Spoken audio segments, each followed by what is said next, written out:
Me llamo Daniel Izuzquiza, soy jesuita y fui ordenado sacerdote, presbítero, cura en el año 2001. Y en ese momento estaba en un barrio del sur de Madrid, en el Pozo del Tío Raimundo. Ahí estuve los primeros años de cura y después de 2 años estando allá, marché a terminar mis estudios de teología a Estados Unidos, del 2003 al 2005. Y ahí fue cuando conocí de una manera más directa e intensa la figura de Dorothy Day, sus escritos y de alguna manera su influjo, su obra. Es una persona muy significativa en Estados Unidos y muy particularmente en el catolicismo estadounidense y por supuesto en el catolicismo socialmente comprometido. Y bueno, tuve la suerte de conocer varias de las comunidades del Catholic Worker, que es el movimiento que ella fundó, y muy particularmente el verano de los 2 años, el verano del 2004, estuve 3 meses viviendo en una comunidad de Catholic Worker, al mismo tiempo que hacía lo que allí llaman un reading course, un curso de teología guiado por lecturas propias con una teóloga experta en Dorothy Day y en la no violencia cristiana, que es Margie Fire. Entonces, en ese tiempo fue cuando tuve, por decir así, el contacto y la fascinación de la figura de Dorothy Day, que es una figura compleja, rica y atractiva. Al regresar a España e incorporarme al ministerio, al apostolado, el provincial de entonces me encargó que pusiésemos en marcha en Madrid una comunidad jesuita orientada a la acogida de personas migrantes. Y entonces, de alguna manera, inspirada en la figura, en el ejemplo, en la fuerza de Dorothy de Catholic Worker, pues montamos esa comunidad que está muy marcada por la hospitalidad. Y bueno, eso fueron unos cuantos años, más o menos 10 años que estuve por allá en aquel otro barrio de Madrid. Y desde hace 2 años y pico estoy aquí en Almería, disfrutando de la vida y haciendo lo que se puede al servicio de las personas migrantes y muy particularmente en la zona del campo de Niza. Y bueno, pues de alguna manera se puede decir que la figura de Dorothy Day me acompaña desde hace por lo menos 20 años, bueno, pues con su ejemplo, con su coraje, con su fuerza, con su palabra, con su vida y con su intercesión. Más o menos de presentación va bien así la cosa. Hoy toca hablar de Dorothy Day en el marco de este ciclo de conferencias de formación sobre mujeres místicas en la Iglesia, mujeres del siglo XX que han sabido vivir y encarnar su espiritualidad de la mano del compromiso social, particularmente de las personas más excluidas. Empezamos con Etty Hillesum y continuaremos con Mariola López Villanueva hablando de Madeleine del Brel. Eso será en el mes de mayo en el Colegio de la Salle. Y hoy nos toca hablar de Dorothy Day. Y no sé cuánto de conocimiento hay, yo voy a intentar acercar esta figura y esta persona a todos vosotros. Bueno, y aquí tenemos Dorothy Day más o menos de joven, y aquí Dorothy Day más o menos de mayor. Uno de los mayores expertos en Dorothy Day, que es a la única persona creo que voy a citar hoy, que es Bob Ellsberg, dice, lo más extraordinario de Dorothy no es ni en lo que creía, ni lo que dijo, ni lo que hizo. Lo extraordinario en Dorothy es que había una coherencia potente entre lo que creía, lo que decía y lo que vivía. O sea, no es una gran literata, aunque es escritora, su profesión era periodista, no vamos a encontrar textos súper rotundos, no es una teóloga, ni siquiera es una activista social que llame porque ha montado no sé qué cosas. El punto tan sencillo, tan difícil y tan crucial es la coherencia de vida. Hasta límites que solo se pueden vivir en la cotidianidad, claro. O sea, que tampoco esperéis que vaya a haber aquí grandes cosas, porque lo grande se da en lo pequeño. He mencionado ya varias veces el nombre del Catholic Worker, que es el nombre del movimiento que ella funda, que para, digamos, simplificar, es básicamente 2 cosas. Una, un periódico, y otra, una red de casas de hospitalidad. ¿Qué es el Catholic Worker? Pues básicamente es un periódico, y ahí tenéis la cabecera del Catherine Walker. Empezó a publicarse el 1 de mayo de 1933 y sigue, por lo menos, la cabecera del Catherine Walker de Nueva York, porque hay otros muchos, casi todas las casas de hospitalidad o muchas editan algún pequeño periódico y se sigue vendiendo al mismo precio que ese día del año 33, que es a 1 centavo de dólar. Y ahí se mantiene su precio. Entonces, por un lado es un periódico y por otro lado es una casa de hospitalidad. Es un espacio que acoge a las personas pisoteadas, excluidas y marginadas de la sociedad neoyorquina en aquel momento y de otros sitios. Ahí tenéis la portada inicial, ya digo, del año 33, donde tenemos en el centro a Cristo crucificado que abraza a dos trabajadores. Catherine Walker significa trabajador católico, y entonces esa es la cabecera original del periódico. Pero en los 50 años después, por decir así, las bodas de oro, la misma pintora, artista que había hecho la cabecera del año 35, rediseñó esto. Y entonces tenemos, en vez de el trabajador católico, las trabajadoras y los trabajadores católicos. Tenemos año 35, Año 35, estamos 30 años antes de que se acabase la discriminación en Estados Unidos, la segregación racial por ley en Estados Unidos. Y entonces Cristo está abrazando a un trabajador negro y un trabajador blanco, año 35. Pero es que la vida sigue evolucionando y la discriminación de las trabajadoras migrantes, da la impresión, la situación de los menores, se incorpora también en una visión más contemporánea.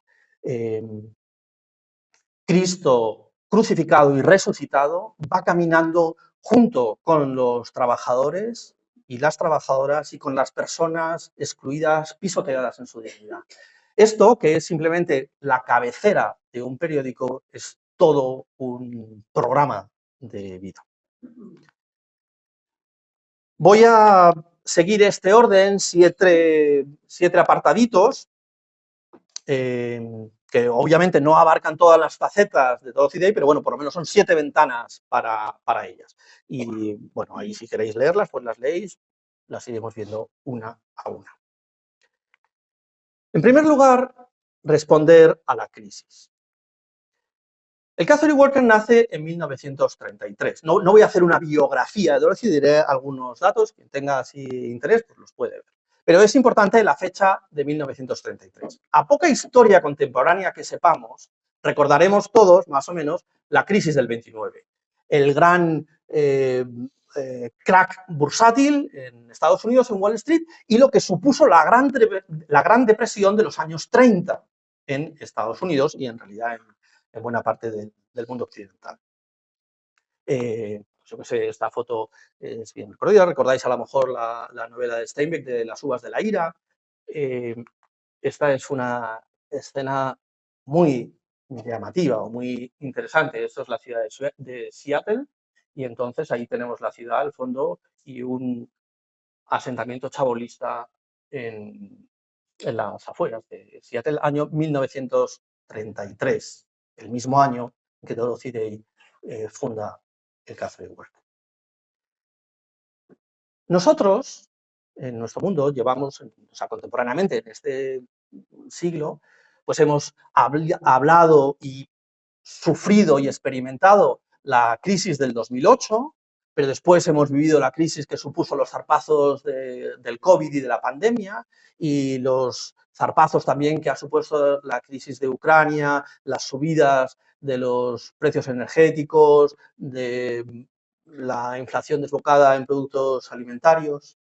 O sea, estamos acostumbrándonos a convivir con la crisis. La pregunta es, ¿nos dejamos tocar por la crisis? ¿Reaccionamos? ¿Respondemos a la crisis? ¿O nos apañamos para vivir, bueno, razonablemente cómodos, inconscientemente cómplices?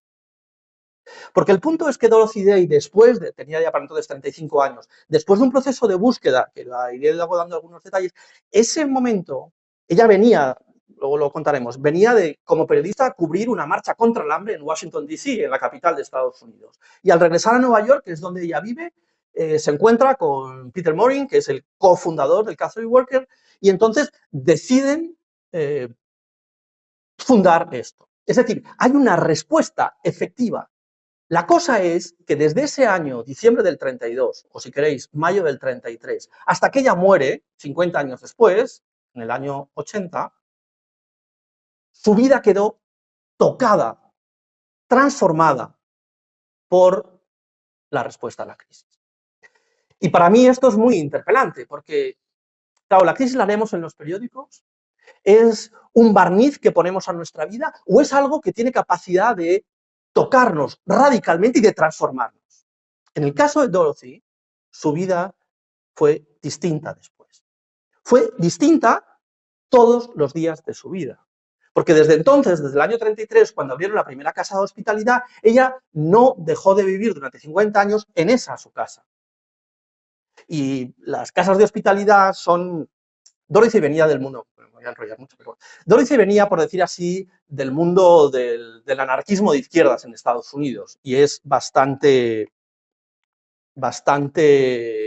digamos, anarcoide, muy poco organizada, muy poco sistemática, por tanto no hay trabajadores sociales, no hay financiación pública, no hay proyecto escrito, no hay nada. Es un pequeño caos una casa del Catholic Worker, porque cogen a la gente directamente más perdida, más pisoteada, problemas mentales, alcoholismo, adicciones, todo allí en una especie de totum revoltum. Pues ella se mantuvo 50 años viviendo y practicando la hospitalidad en ese contexto. Y la pregunta que yo me hago es si nosotros, bueno, paseamos por la vida o nos dejamos tocar, no por la crisis, así como si eso fuese una palabra, sino por las historias y los desgarros de los zarpazos, si queréis, de la crisis en las personas. Veis esta foto de un asentamiento, el título es así, ¿no? En Washington. Pero luego puse esta, de un asentamiento en Níjar.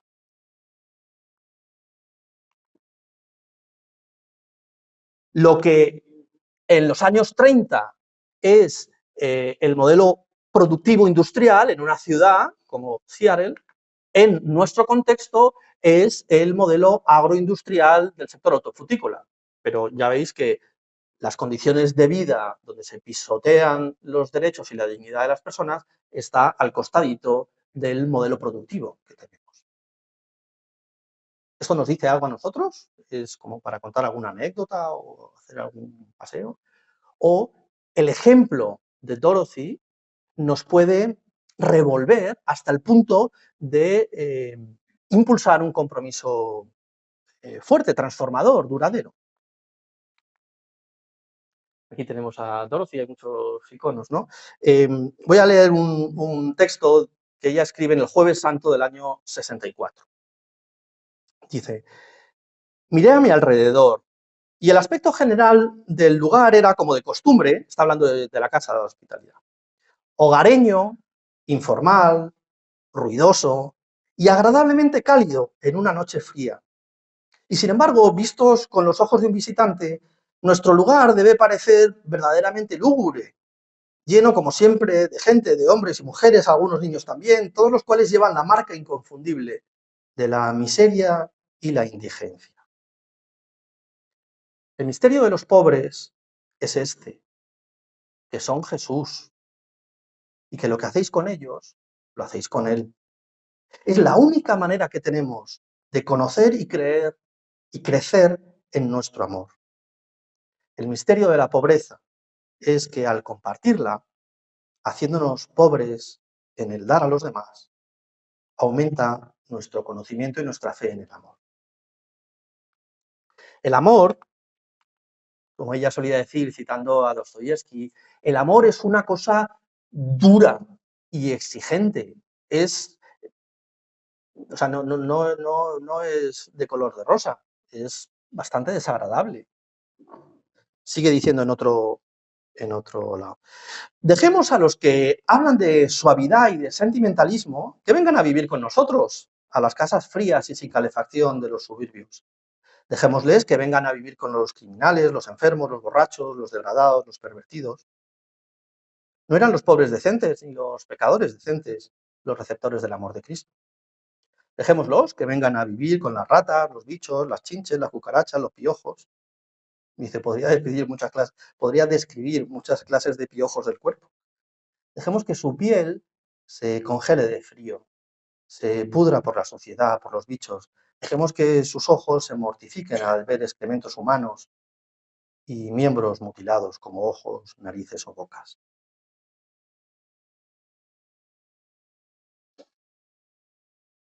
La experiencia de vivir junto a la gente más degradada tiene que ver con esto, es una experiencia corporal. Y ella lo que hace es descubrir, como ha dicho, ahí al Cristo que nos dice, tuve hambre y me disteis o no me disteis de comer, estuve desnudo en la calle, fui extranjero y me atendisteis o no me atendisteis.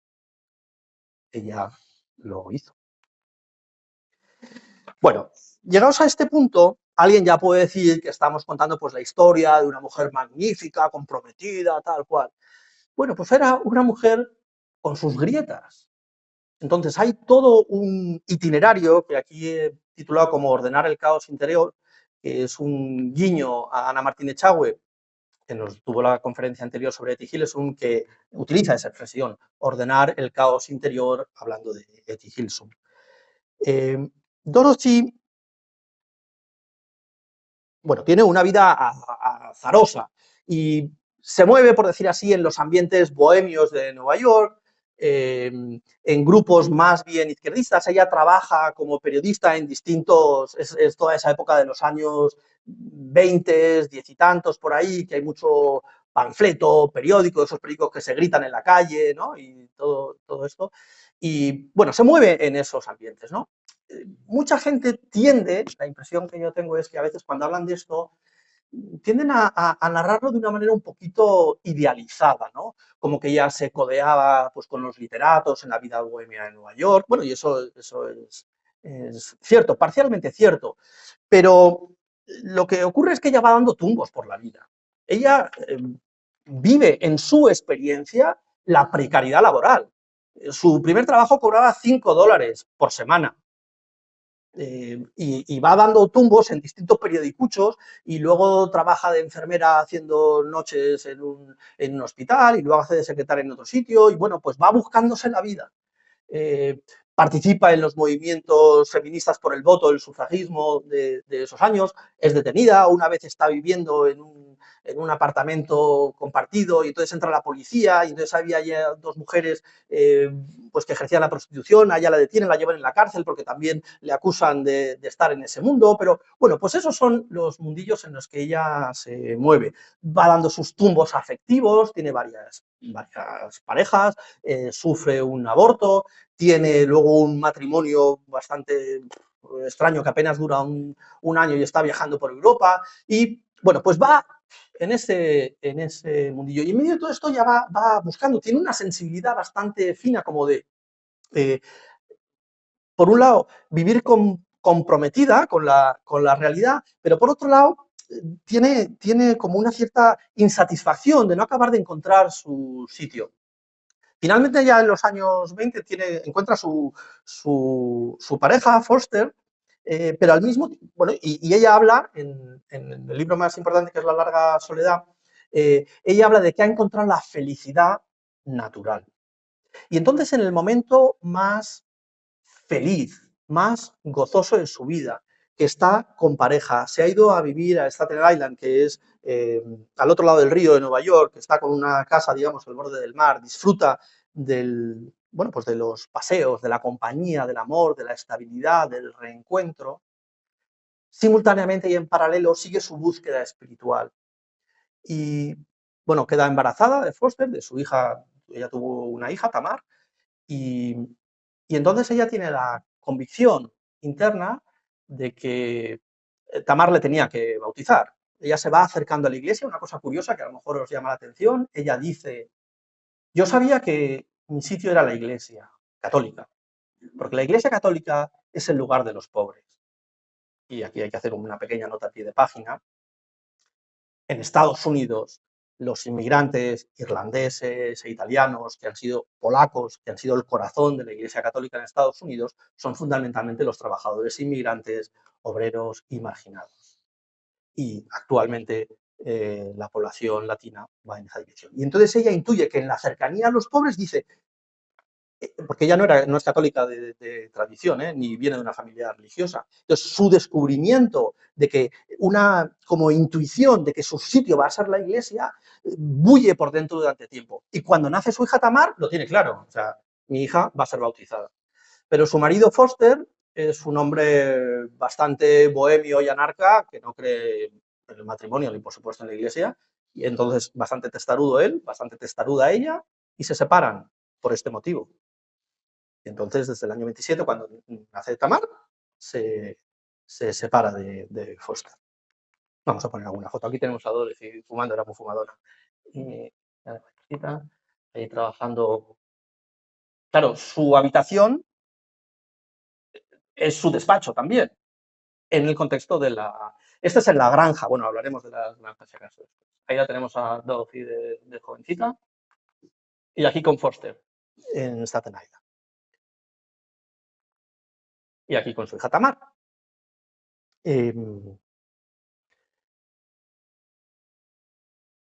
Entonces, primero, el bautismo de su hija, que es como la intuición de decir lo más valioso que hay, yo se lo quiero dar a mi hija. Y si eso supone la separación, pues habrá que aguantar con ello. Poco después ella es recibida en la Iglesia Católica, estamos hablando del año 27, 28, y a partir de ahí va a seguir un proceso como de mayor acercamiento a lo que es el mundo directamente, por decir así, religioso y en el contexto católico, que va a desembocar, como digo, en el año 32, en algo que luego contaremos.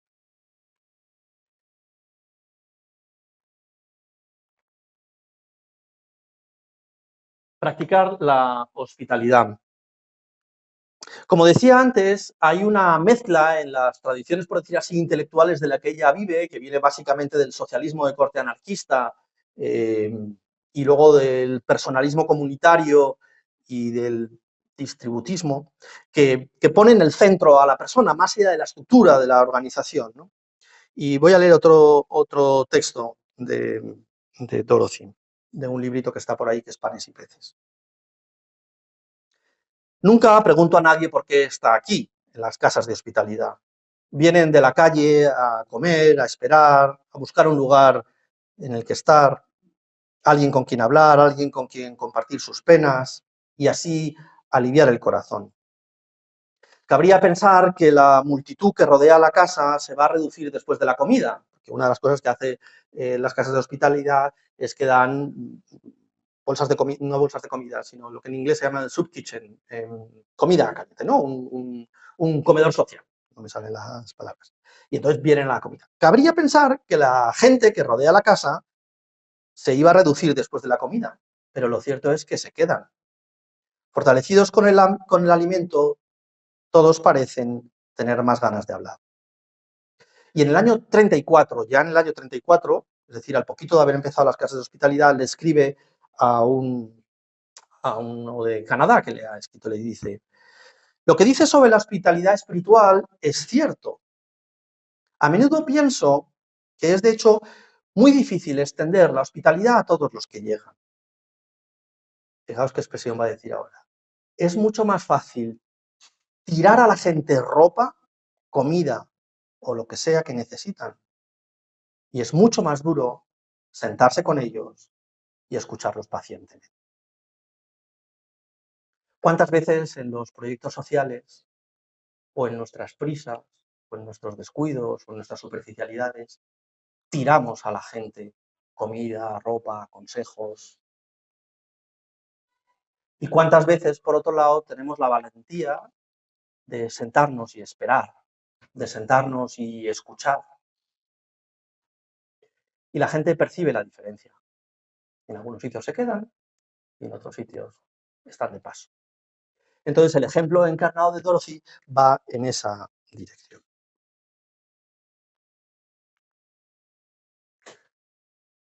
Fritz Eichenberg es un un artista que trabaja sobre todo en grabados en madera y que es uno de los artistas. El periódico de todo, del Catholic Worker tiene sus pequeñas ilustraciones. Antes citamos a Ade Bethune, un artista que tiene el logo de cabecera, y Fitz es otro de ellos, es un cuáquero. Y tiene, vamos a ver dos cuadros de ellos. Uno de ellos es la Cena del Señor. Entonces, en torno a la cena, en torno a la mesa, en torno a la comida, en torno a la hospitalidad, se puede captar otra dimensión. Pero aquí lo que está representando no es que simplemente están dando comida, como dice, tirando la comida, sino que estamos compartiendo la vida. Bueno, si esto suena un poquito al Evangelio, pues es que... Bien, en cuarto lugar, alzar la voz. Dorothy, de profesión, es periodista y el Catholic Worker es un periódico. Entonces, alguien puede decir, pero hombre, si lo que están haciendo es practicar la hospitalidad, dar comida, una casa, un techo, una cama, escucha a las personas que están más tiradas, intentar ayudarles en su proceso de rehabilitación del alcohol, intentar ver cómo se reenfocan los problemas de salud mental, ¿y un periódico? Hombre, porque lo que Dorothy y Peter Morin tienen muy claro es que esto no ocurre por casualidad, que hay que cambiar la sociedad de arriba abajo, que necesitamos transformar las mentalidades, que necesitamos alzar la voz, denunciar las injusticias. Y para eso, prácticamente todas las casas de hospitalidad editan un periodiquillo, un panfleto, una cosa. Y ciertamente el Catholic Worker. El periódico del Catholic Worker tiene su primer número el 1 de mayo del año 33. Y en esa época no se compraban online y se suscribían, sino que los periódicos se distribuían y se gritaban. La primera distribución del Catholic Worker se hace en Union Square, que es la plaza central de Nueva York. Y el nombre del Catholic Worker es un guiño al periódico del Partido Comunista que se llamaba el Daily Worker. El periódico del Partido Comunista de esas épocas en Estados Unidos era el Daily Worker. Y estos la hacen el 1 de mayo, Día del Trabajador, salen a las calles a gritar, está aquí el Catholic Worker. Y en el primer periódico, en el primer número, hay una especie de comentario editorial. Dice, ya es hora de que se imprima un periódico católico para los desempleados. Estamos en el momento que hay más desempleo. El objetivo fundamental de la mayoría de las hojas radicales es la conversión de sus lectores al radicalismo y al ateísmo. ¿Y no es posible ser radical y no ateo? ¿No es posible protestar, exponer, quejarse, señalar abusos, exigir reformas sin desear el derrocamiento de la religión? Nosotros lo que pretendemos es dar a conocer las encíclicas de los papas respecto a la justicia social y el programa presentado por la Iglesia para reconstruir el orden social. O sea que esta gente no se quedaban callados. Estos fueron al corazón de Nueva York a decir, en el momento que está el máximo hervidero de las luchas obreras, estamos todavía con digamos, la primera oleada de Rusia y del marxismo militante, ahí en ese corazón. Mi pregunta también que yo me hago con esto es, en estos tiempos de redes sociales, de Twitter y de TikTok, ¿qué estaría haciendo Dorothy Day? Estaría alzando la voz, visibilizando, denunciando las injusticias, visibilizando las condiciones de vida, la dignidad humana, defendiéndola, haciéndolo presente allí donde está la gente. No se va a quedar, no distribuyeron un panfleto en las parroquias católicas, se fueron al núcleo de Nueva York, donde está el hervidero social. Y entonces, sistemáticamente van a hacer otra de las cosas súper llamativas y además un poco rara. El Catholic Worker tiene un punto bastante raro en varias cosas. Una de ellas es lo que Peter Morin solía llamar las roundtable discussions, o sea, como mesas de debate. Pues esto lo hacen siempre. En el Catholic Worker de Nueva York, todos los viernes hay un tema. Y entonces allí tienes, el día que estuve yo allá, un viernes, me encuentro una charla sobre la importancia del libro del Éxodo en los procesos de liberación, por un profesor universitario experto en Antiguo Testamento. Pero es que el auditorio seríamos como 2/3 de los que estamos aquí. Más de la mitad de ellos eran pues, los típicos mendigos, borrachos, toxicómanos de las calles de Nueva York, un grupito de 5 o 10 universitarios, algún amigo del profesor, yo que estaba despistado por allá, y dice, pero esto es un milagro. O sea, que un viernes por la noche, escuchando una cosa bastante interesante, pero relativamente técnica, sobre la importancia del libro del Éxodo en los procesos de liberación del pueblo, donde él hace una introducción y a partir de esa introducción todos comentamos, y estamos en plano de igualdad, el borrachín del barrio y el profe universitario, esto es un milagro, semana tras semana desde hace 50 años.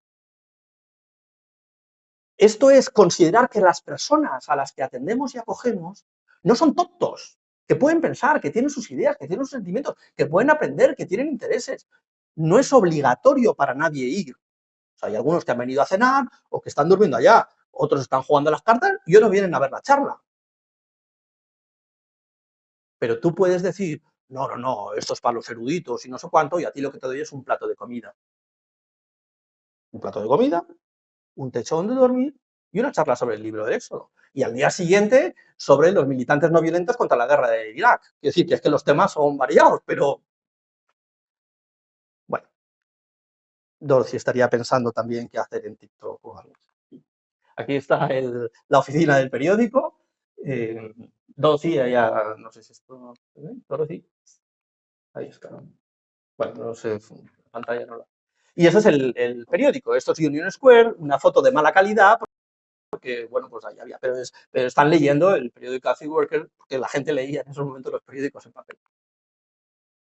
En quinto lugar, optar por la no violencia activa. Como digo, Dorothy y el Catholic Worker es una mezcolanza de distintos aspectos. Cuando parece que lo has agotado, ¿no? O sea, que ya en torno a la hospitalidad podríamos hablar mucho, y dices, ya está, ha fundado casas de hospitalidad, pues ya.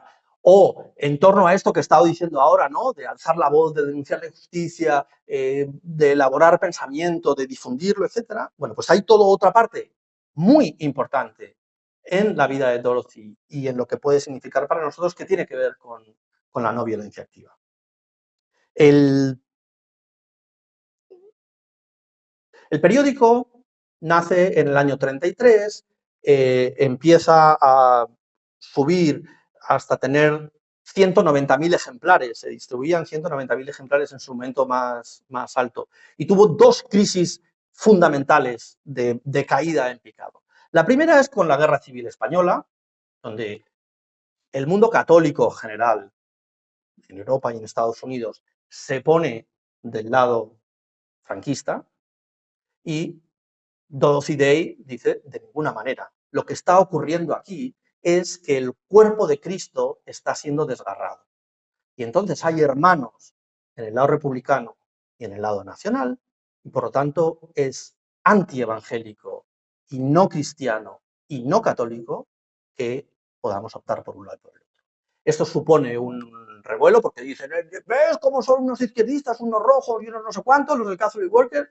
Y Dorothy dice, pero ¿en qué cabeza cabe o en qué corazón cabe que el cuerpo de Cristo se pueda desgarrar y que nosotros defendamos el desgarro argumentando que estamos a favor de... Bueno, eso les supone un descenso prácticamente a la mitad de los estos, porque muchas de las parroquias y no sé cuánto dicen pues eso, que es una comunista camuflada, ¿no? Pero la cosa no queda ahí, porque después va a venir la Segunda Guerra Mundial y eso les afecta a Estados Unidos todavía más. Y de nuevo, el Catholic Worker tiene una posición editorial nítidamente pacifista, quedándose prácticamente solos en el contexto estadounidense y en el contexto de la Iglesia de Estados Unidos. No justifican el día de Pearl Harbor, del ataque japonés, dice: seguimos siendo pacifistas. Nuestro programa es el sermón de la montaña, lo que significa que trataremos de ser constructores de la paz. Hablando en nombre de muchos de nuestros objetores de conciencia, no participaremos en guerras armadas, ni en la fabricación de municiones, ni comprando bonos del gobierno para proseguir la guerra, ni instando a otros a realizar estos esfuerzos. Hasta entonces, el movimiento de objeción de conciencia estaba muy de la mano de Testigos de Jehová, de los cuáqueros o de la tradición anabaptista. Posiblemente los primeros objetores de conciencia católicos vienen de la mano del Catholic Worker. Y esto ocurre en la Segunda Guerra Mundial, pero va a venir después en la Guerra de Corea y posteriormente en la guerra de Vietnam. O sea que la posición consistente de la no violencia activa en el Catholic Worker es indudable y sigue siendo hoy. El Catholic Worker ha optado siempre por una posición, y el catolicismo estadounidense en particular, la no violencia activa, en actos de desobediencia civil, de manera que, por ejemplo, quemar las cartillas militares o echar pintura roja en armamentos, adentrarse en cuarteles militares, eso además está penado con prisión federal y no lo he comprobado para esta charla, pero estoy casi seguro que en este momento hay algún miembro de Catholic Worker encarcelado, porque siempre los hay y les ponen condenas de 2 o 3 años, incluyendo algún jesuita que ha participado en esto, ¿no? O sea, es sistemático la oposición a la industria militar y a la mentalidad armamentística, ¿no? En una posición consistente de no violencia activa, que como digo, fue muy poco comprendido en la sociedad y en la Iglesia de Estados Unidos, hasta el punto que de los 190.000 ejemplares que estaba editando inmediatamente antes de la Segunda Guerra Mundial, pasó a tener apenas 30.000 ejemplares, ¿no? Pues la gente dijo, ya no lo leemos a estos que son unos pacifistas. Por otro lado, no se suelen, y a mí no me gusta especialmente la palabra pacifista, subrayo más la no violencia activa. Y, bueno, vamos a ver algunas. Aquí tenemos a Dorothy protestando. Esto le llevó a Dorothy a estar en la cárcel unas 8 o 10 veces. 2 antes de convertirse y luego una en esta época. En los años 50, en la época entre la guerra de Corea y la guerra de Vietnam, se producían una serie de, ¿cómo se llaman estos? Ensayos como de prevención de guerra nuclear. Y entonces sonaban las sirenas en la ciudad y entonces había que meterse en los refugios, ¿no? Entonces el Catholic Worker y Dorothy con ella, lo que considero es que participar en esas acciones era legitimar toda la estrategia de disuasión nuclear. Y entonces sistemáticamente cuando sonaban las alarmas, ellos salían a la calle y entonces acababan detenidos. Entonces era ya pues como la detención, ¿no? Porque era violar la ley, ¿no? Entonces, bueno, pues es una manera de visibilizar la oposición directa aquí. Bueno, aquí está en otra de las propuestas. Este es el de la izquierda es más un pastor protestante muy significativo en la no violencia del siglo XX en Estados Unidos, e internacionalmente, diría yo. Aquí está Dorothy con el vestido que llevó la última vez que estuvo en prisión, en el año 73. Y lo que está pintado en el vestido son las firmas de sus compañeras presas, que eran presas comunes, que estaban allá, ¿no? O sea que ella vivió la no violencia, la desobediencia civil en sus propias carnes. Esta es la detención en el año 73, que tiene que ver, está ya sentadita, porque ella ya está un poquito mayor, ahí está la policía, está para detenerla, y es una protesta en California liderada por César Chávez y los trabajadores chicanos, mexicanos en la agroindustria de México, ¿no? Ahí estaban en una época de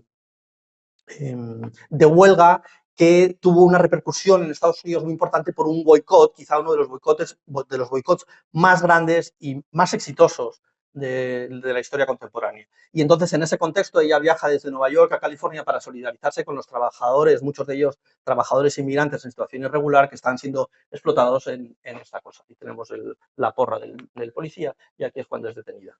Esta, como digo, es la última vez que fue detenida. Bueno, en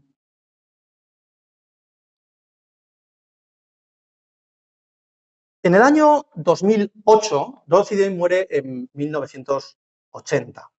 Entonces, las cosas estas de archivo, de protección de datos, lo que sea, hay una fase de 25 años en las que no se tiene acceso a los documentos no publicados. Desde el 2000 al 2000, del 1980 al 2005 hay ese periodo. En el 2005 se permite el acceso a sus documentos y entonces Bob Ellsberg, al que cité antes, se ha dedicado a editar los diarios y las cartas que no habían salido a la luz.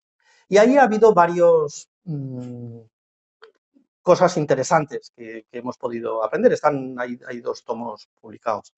De los diarios aparecen varias cosas interesantes. Una que no cité antes cuando hablé del caos interior y de la fragilidad es que ella convive durante todo ese tiempo con la enfermedad.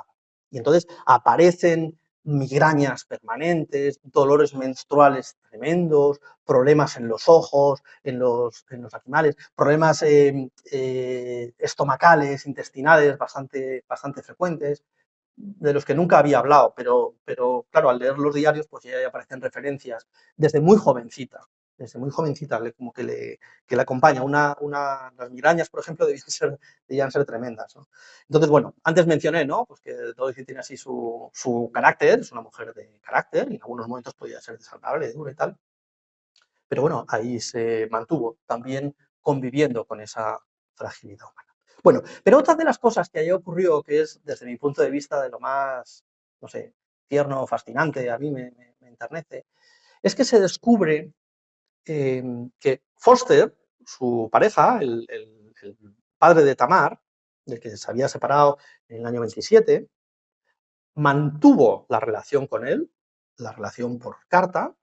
Dorothy Foster era también bastante peleagudo, el buen hombre, pero ella le va informando de sus hijos, de su hija y de los nietos, y se preocupa de mantenerle informado y de que de vez en cuando le pueda visitar. El otro pasaba, pero en el año 64 ocurre que la pareja de Foster, que llevaban 35 años viviendo juntos, desde el año 30, en el año 30 Foster tiene una nueva pareja, y en el año 65 esta mujer, Nanette, le declaran un cáncer.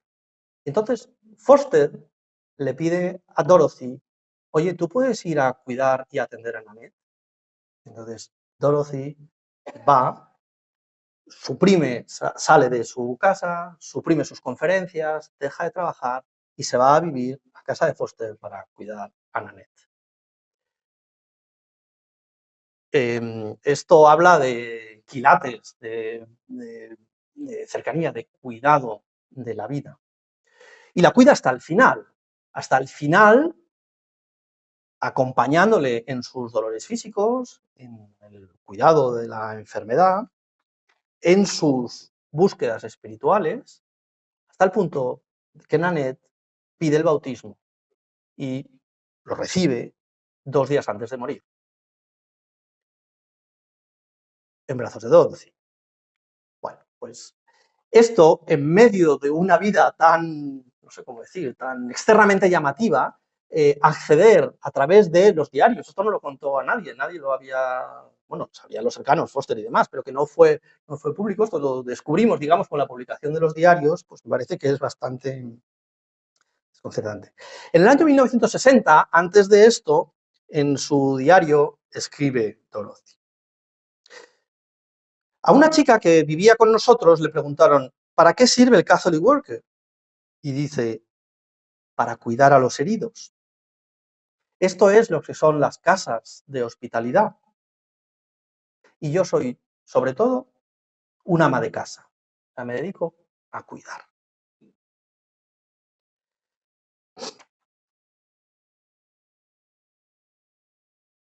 Bueno, ya no. Aquí tenemos leyendo cartas, claro, se mantenía mucho la relación. Aquí están con algunos de sus nietas.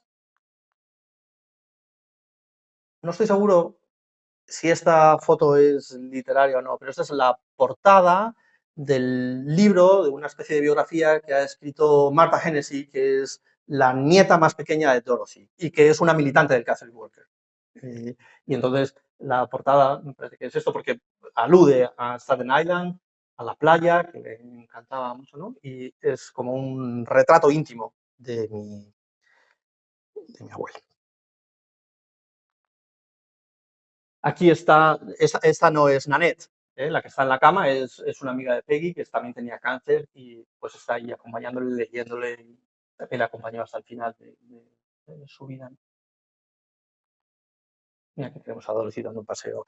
No voy a contar mucho, pero el Catholic Worker dije que básicamente son 2 cosas, el periódico y las comunidades de hospitalidad. Además es otra cosa, y es que tienen granjas, tienen, por decir así, comunidades rurales que, por un lado, sirven para dar desahogo a la gente en un contexto muy duro, como el que he intentado describir antes, ¿no? De contexto urbano duro.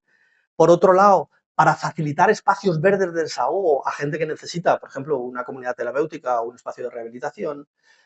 Y por otro lado, generar una alternativa verde, que diríamos ahora en clave ecológica y de cuidado de la casa común, ¿no? Entonces, esta es una de las fotos en una de las granjas de esto.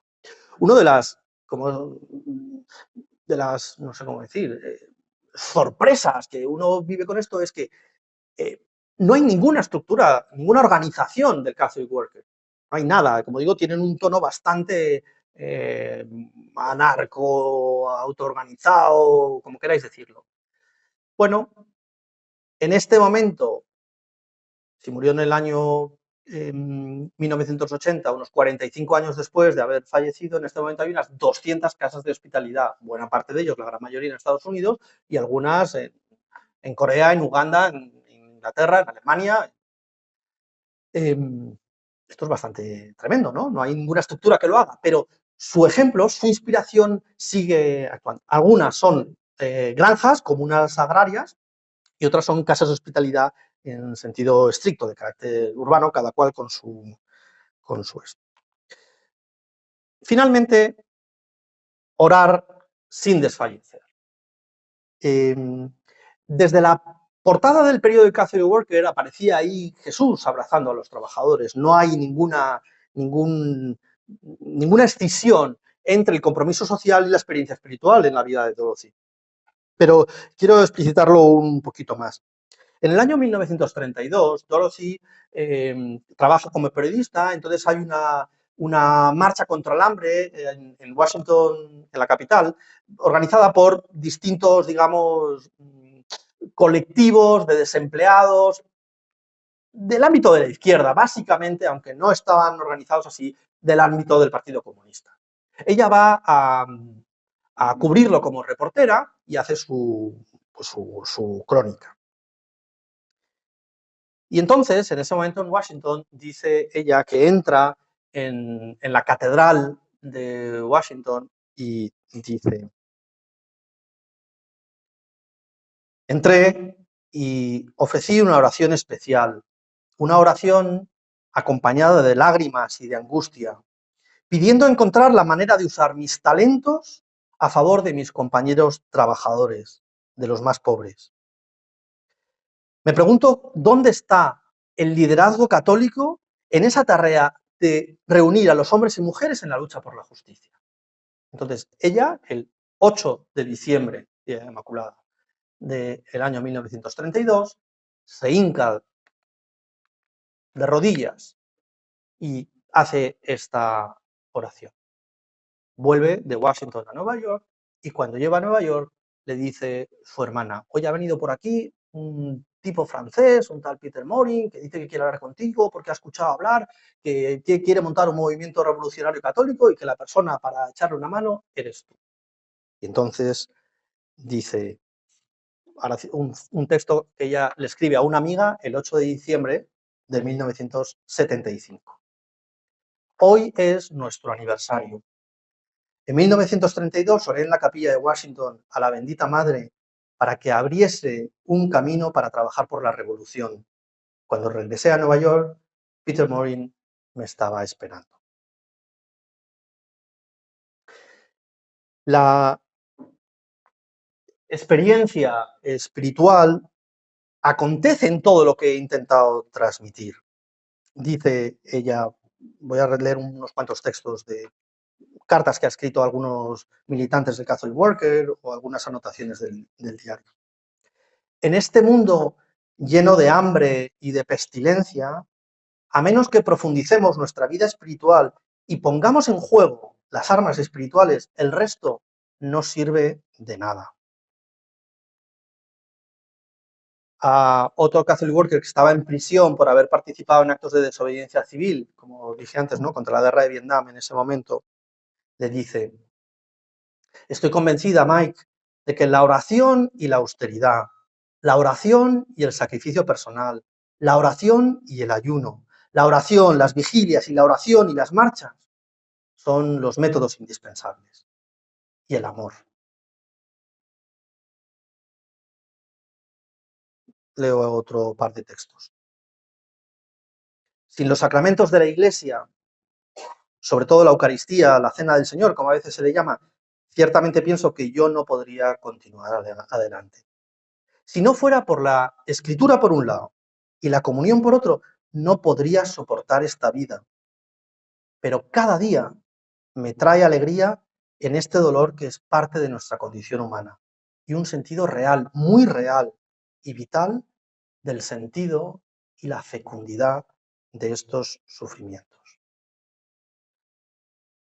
Se trata, según Dorothy, de orar sin desfallecer y de orar para no desfallecer.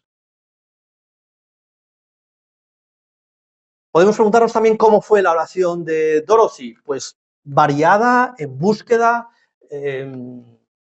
y católica en ese sentido, porque tocó teclas de distintos lados, ¿no? Hay una noción muy importante que ya hice alusión a ella, que es el cuerpo de Cristo. Ella vive corporalmente y toca el cuerpo de Cristo cuando está dando de comer o abrazando a las personas a las que ella acoge, o compartiendo la vida con las personas en prisión o encarceladas. Pero ella va a ir tocando, digamos, distintos elementos, ¿no? La Eucaristía, la liturgia de las horas, una mujer laica, no lo he dicho hasta ahora, vamos, lo da por supuesto, pero rezaba la liturgia de las horas habitualmente, retiros espirituales, muy influida por Teresa de Lisieux, de quien escribió una biografía, la importancia de la infancia espiritual, de lo pequeño, del pequeño camino, del caminito. Hacia el final de su vida tuvo cierta conexión con los carismáticos y muy importante el influjo de la espiritualidad de Carlos de Foucault. Los Hermanitos de Jesús en Nueva York fueron cercanos amigos de ella. Las fraternidades y sus Cáritas, y llegó a ser postulante de las Hermanitas de Jesús. Por otro lado, ella era oblata benedictina. En uno de los cuadros que hemos visto antes de la oficina, ahí aparecía Hora et Labora. Ella fue oblata benedictina asociada a dos abadías benedictinas. Tuvo, por otro lado, mucha relación con los jesuitas, entre otras cosas porque la parroquia del barrio de Nueva York, donde ellas estaban, es una parroquia, la Iglesia de la Transfiguración, encomendada a los jesuitas. Entonces, pues ahí hubo. Quiero decir que ella exploró distintas vías en el sentido católico más amplio. Por ejemplo, también en los diarios hemos visto, porque no solía ella hablar mucho, de la importancia de la oración del corazón, de la oración de la tradición esicasta, por ahí, ¿no? Bueno, lo que quiero decir con esto es que de lo que hemos estado hablando hasta ahora es, en todo, de la vida espiritual de Dorothy Day, de su experiencia espiritual y de su experiencia mística, de su carácter, de su talante contemplativo. Aquí tenemos otro de los grabados de Eichenberg, que es el Cristo en la cola del hambre. La cosa es si somos capaces de ver efectivamente a Cristo en los mendigos que están esperando comida o en la cola del desempleo o lo que sea. Si somos capaces de verlo, hay una cierta mirada mística. Si no, nos quedamos en una mirada superficial. Y para concluir ya súper rápido, son unas imágenes, no vamos a entrar en este tema, que es un tema así de debate entre los estudiosos y simpatizantes de Dorothy Day. En el año 2000 se abrió el proceso de canonización de Dorothy Day. Ella tiene una frase en vida, que es: no me llames santa, no quiero ser minusvalorada o despreciada o domesticada tan fácilmente. No me llaméis santa, ¿no? Empiezan a decir, no, yo soy muy santa, ¿no? Y entonces, bueno, pues aquí la tenemos, este icono es interesante, está ahí pisando unas armas atómicas y las casas y, bueno, el periódico. Pues esta podría ser la imagen de esta santa, ¿no? Que se define a sí misma como una ama de casa, al servicio de las gentes que necesitan un hogar donde estar, ¿no? Pues ahí con su fregón y con su cubo. Este es otro, está con el periódico ahí, esa es la portada. Esa es en una iglesia luterana y la representación, el icono que han hecho, pues es ahí, en la casa de hospitalidad, y el texto sigue siendo el mismo. Don't call me a saint, I will be dismissed so easily.